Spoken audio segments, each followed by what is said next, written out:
ಗುರು, ನಮ್ಮೂರಲ್ಲಿ ಒಣಕೆ ಓಬವ್ವ ಜಯಂತಿ ಬಹಳ ವಿಜೃಂಭಣೆಯಿಂದ ಮಾಡಿದ್ರು ಗುರು.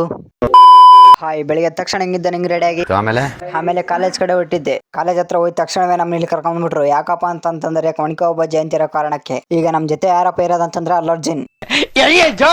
ಸಿನಿಮಾಲಿರುವಂತ ಅಲ್ಲರ್ಜುನ್ ಅಲ್ಲ, ನಮ್ಮ ಅಣ್ಣನ ಹೆಸರು ಅಲ್ಲರ್ಜುನ್ ಅಂತ ಕರೀತಾರಷ್ಟೇ. ಗುರು, ಇವನ್ ನೋಡಿ ಯಾವ ತರ ಕೂತಾನಿದ್ದಾನಂತ. ಇವನೇನು ಮಕ್ಕ ಹೇಳ್ತಿದ್ದಂಗೆ ಇಟ್ಕೊಂಡವನೆ. ಏನ್ಲ ಲೋ ಫೇಲ್ ಆಯ್ದಂತ ಕೇಳಿದ್ರೇನೆ ಮಕ ಮುಚ್ಕೊಂತಾನೆ ಗುರು.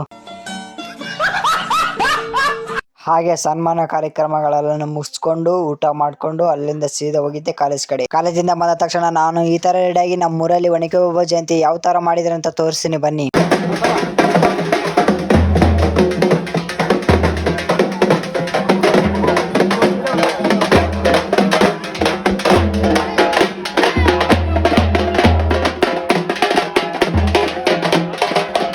ಇವತ್ತಿನ ವಿಡಿಯೋ ಇಷ್ಟ ಸಾಕು. ಮುಂದೆ ಬರೋ ವಿಡಿಯೋದಲ್ಲಿ ಸಿಗೋಣ. ನಿಮ್ಗೆ ಇಷ್ಟ ಆಗಿದ್ರೆ ಒಂದು ಲೈಕ್ ಮಾಡಿ, ಶೇರ್ ಮಾಡಿ, ಕಾಮೆಂಟ್ ಮಾಡಿ. ತುಂಬಾ ಇಷ್ಟ ಆಗಿದ್ರೆ ಒಂದು ಫಾಲೋ ಮಾಡೋದನ್ನ ಮರಿಬೇಡಿ. ಆಲ್ ವೈ ಟೇಕ್ ಕೇರ್, ಬಾಯ್ ಬಾಯ್.